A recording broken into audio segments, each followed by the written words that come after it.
যাদের মা নাই তারা জানে মা না থাকার কি জ্বালা, যাদের বাবা নাই তারা জানে বাবা না থাকার কি জ্বালা। এখন ঘরে ঝগড়া করেন, এখন ভাল লাগে না আব্বা আম্মারে, এখন আব্বা এই ভুল ধরে, আম্মা এইটা বলে, এখন অনেক অসহ্য লাগে।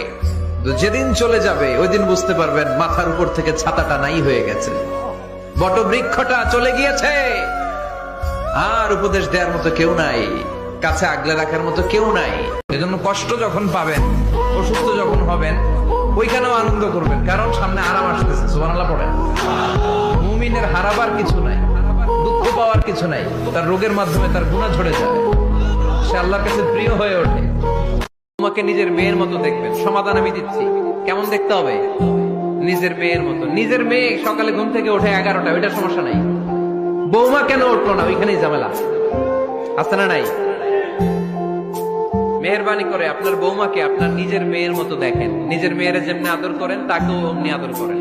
আপনার বৌমারে যদি আপনি কষ্ট দেন, মনে রাখবেন আপনার নিজের মেয়েটাও আরেকবারের বউ হয়ে কয়েকদিন পরে যাবে। আপনি যা যা করবেন আপনার মেয়েকেও তারা ওই রকম কষ্ট দিয়ে বাড়িতে ফিরিয়ে দিবে। চিল্লায় বলেন ঠিক কিনা? বিয়ে যাদের হয় নাই, আশা ছেড়ে দিও না, ভরসা রাখো একজনের উপর। তিনি কে?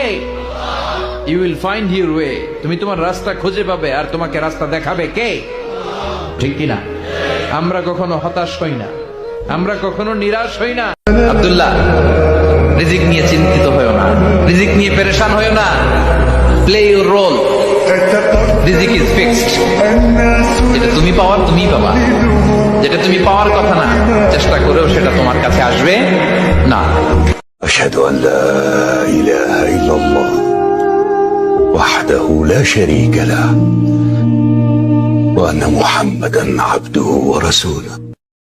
প্রতিদিন নামাজের আগে যে তোমরা ওযু করো, এই ওযুর পরে কেউ যদি পড়ে আশহাদু আল্লা ইলাহা ইল্লাল্লাহ ওয়া আশহাদু আন্না মুহাম্মাদান আবদুল্লাহি ওয়া রাসূলুহু, ওযুর পরে এই দোয়াটা প্রতিদিন যে পড়বে, কিয়ামতের দিন 8টা জান্নাতের যে কোনো দরজা দিয়ে ঢোকার অনুমতি ওই বান্দাকে আল্লাহ দিয়ে দিবে।